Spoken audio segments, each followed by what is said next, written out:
Hello, everyone. I have been looking forward to this speech for 24 years, and I'm way more nervous than I thought I was going to be. For those of you that don't know me, which is probably nobody after he just introduced me, I am Joshua's younger brother, Caleb, and I am today's best man. A couple weeks ago, I was talking to my mom, and we were trying to figure out who Joshua picked to be his best man because we hadn't heard yet. And after going back and forth for a little bit, we're like, knowing Joshua, he probably just forgot.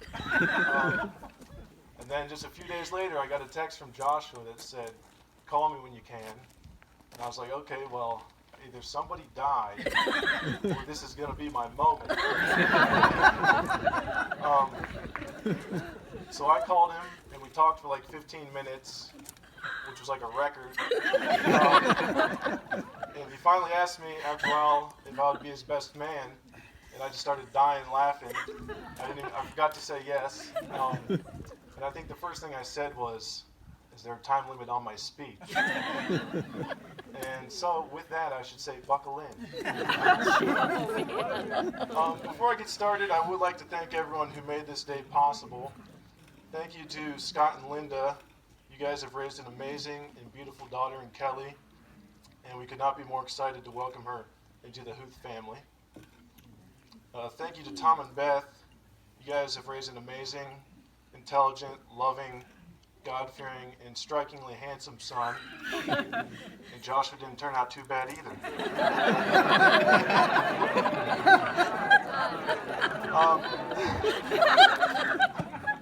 Thank you to all the bridesmaids and the groomsmen for coming out for a great weekend. And of course, a special thank you to Joshua and Kelly. Kelly, you look amazing today. Joshua, you didn't even shave. But most importantly, thank you guys for having this wedding in California, so I got a whole week of vacation off of work. And finally, thank you to all of you guys for coming out today. There's people here from all over the country, such as Texas, Ohio, Vegas, Oklahoma, Minnesota, and a few more places. And it's just amazing how far some people will travel for a free meal. Let me tell you a little bit about my relationship with Joshua. We met in the 90s, at a time when the Sony PlayStation and bowl cuts reigned supreme. I don't remember much about our early days together, but what I do know is that from the day I could walk all the way up until the day that Joshua left for California, I never left my brother's side. To some people growing up, I was known as Caleb, but to most, I was Joshua's little brother, and I love that.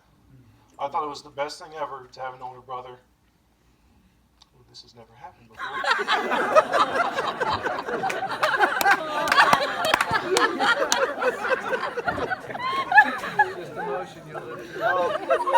I thought it was the best thing ever to have an older brother, especially since mine was Joshua, who I was convinced was the coolest person ever.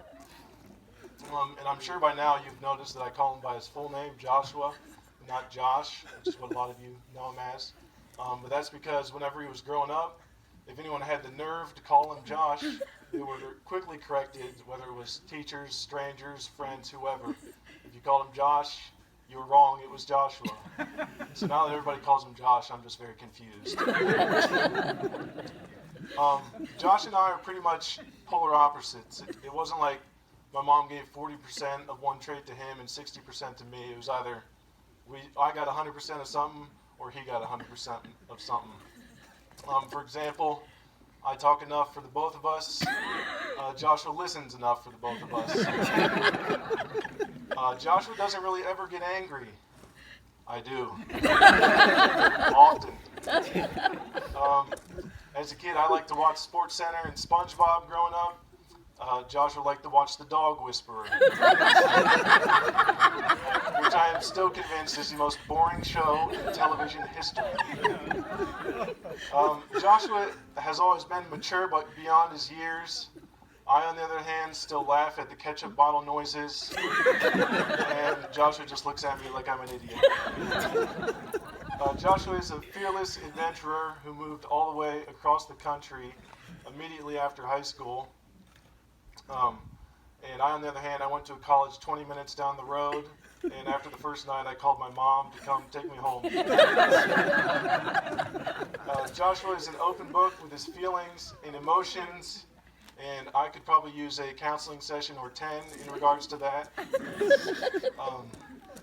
Joshua writes deep, meaningful poems. I write funny tweets. And our biggest difference, unfortunately, can be seen on the top of our heads. The fact that Joshua took all of the hair. But I assure you, you all would have went bald too if you were trying to do your homework and he was playing the drums in the room next door. It created very stressful situations. Now with me and Joshua, our relationship wasn't all sunshine and roses. More often than not, it was war. Whether it be in the driveway playing hoops, in the backyard playing football, or at the table playing cards. We had your traditional sibling rivalry, and it was very intense. Now, I do have to admit, 99% of the time, I was the only one providing all of the intensity. Joshua just thought it was funny. Because no matter what it was that we were playing, I never won at anything. And it's really, really, really bothered me because of the two of us, I am super competitive. And this mismatch was never more prominent than in the driveway where we played one-on-one in basketball every single day growing up.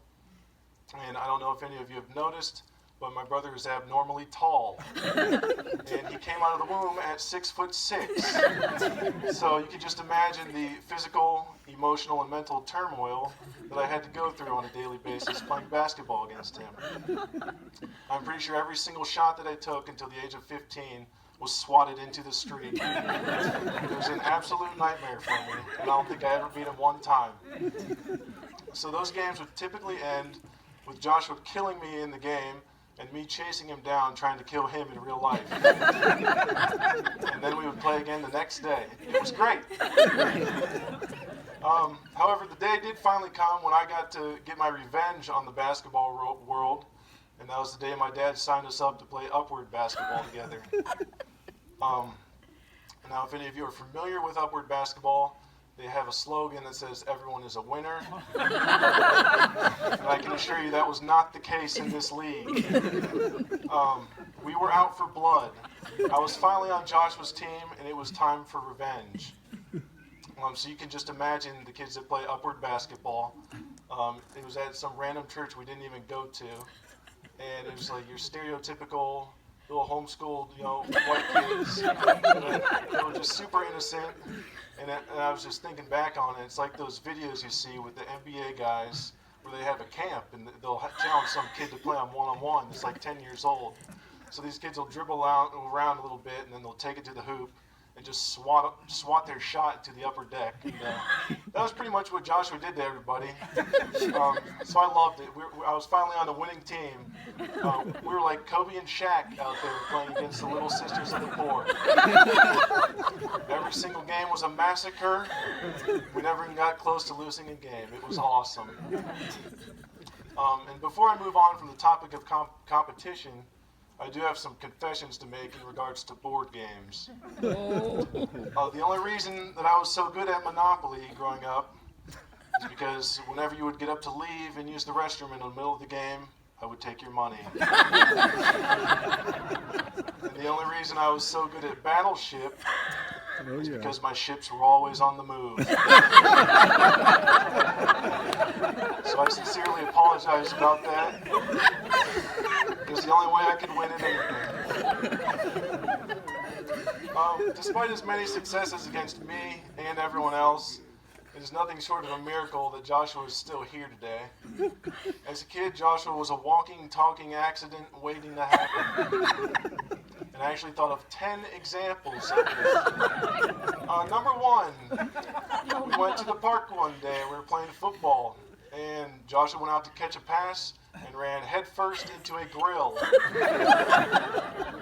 Number two, we had a trampoline in the backyard, keyword is had, because Joshua was jumping up and down on it one day and just broke right through the springs, right to the ground. And I thought that was the funniest thing I had ever seen. Up until example number three, when we moved houses and got a giant swing set, and Joshua was sitting on it one day, minding his own business, when that also gave out. So it kept flying. Number 4, Joshua was training our dog in the backyard one day, and he had it on a rope or something, and it got tangled around his leg, took off running, and he had a wicked rope burn. It still gives me the weebity-jeebies to think about. Number 5, Joshua and I were in Royal Rangers, and I don't think I was at this specific camp, but at this camp, Joshua, our mom had to come get him because his stomach was killing him. It turns out he just had to go number 2.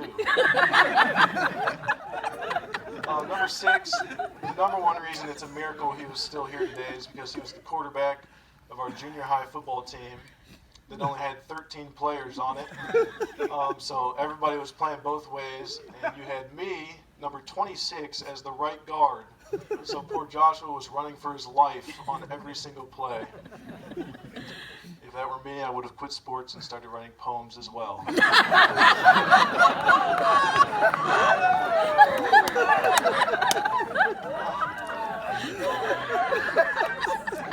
then as a result of football or something, his knee actually died like 10 years ago.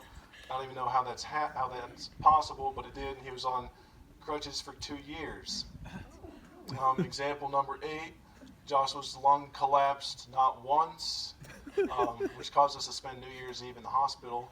It then happened again. And then I punched him a few days later after the second one, and I got in big trouble for that. Number 9, when Joshua had braces, he had this thing in his mouth that I'm pretty sure is illegal today. It was like a barbed wire fence to stop his tongue from sticking through his teeth. So I'm sure that was pretty traumatic for him. And then the 10th reason that it's a miracle you're still here today is all of the countless objects that I threw at you after you beat me in whatever we were playing. So Joshua, you're a warrior, and we are all so glad that you are still with us today in one piece. Kelly, please keep an eye on him. So real quick, I'll share a story I shared last night about Kelly. So obviously they live on the other side of the country as me, so it's not like he was bringing her home and they're, cuddling in the basement or anything. I didn't get to meet Kelly until last year. So she had like a week to make an impression on me. And so we went out to this place, I'm sure you've all been there, where they have the donuts and the ice cream in the middle. They just give you like a heart attack. We went there twice, and I still haven't recovered. Anyways, that was the first time I met Kelly. And after like talking to her for like 2 minutes, she looks at me and she goes, "So Caleb, what is your love language?" I was like, I have no idea. So it's just something about these people when they come out here to California and they go to Bethel for a year. They're just super deep individuals. And then I was like, okay, yeah, that's probably the one for Joshua. So Kelly, welcome to the family. You fit right in here. You guys are absolutely perfect for each other. And I very much look forward to our many holidays and family vacations together in the future. Joshua, I've got to say thanks. Thank you for being the best big brother that anyone could ask for. Thank you for letting me basically be your shadow growing up and never complaining that you couldn't go anywhere without me. I've been following your lead since the day I was born, and I wouldn't trade the world for you. It was an absolute honor going to war with you and against you every single day growing up. And I sincerely apologize for throwing that ping pong paddle at you like a tomahawk 3 years ago. You're a shining example of what a true follower of Jesus should look like, especially with the grace, joy, and creativity that you carry and display on a daily basis. And I figured what better way to end this speech than with a poem that Joshua wrote about Kelly a few years ago in his book, Journeys Within, which is available on Amazon for $19.99. Here it goes. The smile upon her face is like a field of daisies, glowing in the warm summer sun. The sound of her laughter is as vibrant as a forest greenery, her beauty as deep as the color blue etched upon the skies, and her heart as graceful as the rushing waves over the ocean. Her entire being, I believe, is held together by the light of the morning sun. Time and time again, I give her everything, hoping that one day it will be enough to make her stay. Well done, brother. Mission accomplished. Joshua and Kelly, I wish you nothing but the best in your life together, but I love you both. Mom made me say that. So let's all raise a glass to the new Mr. and Mrs. Joshua and Kelly Huth.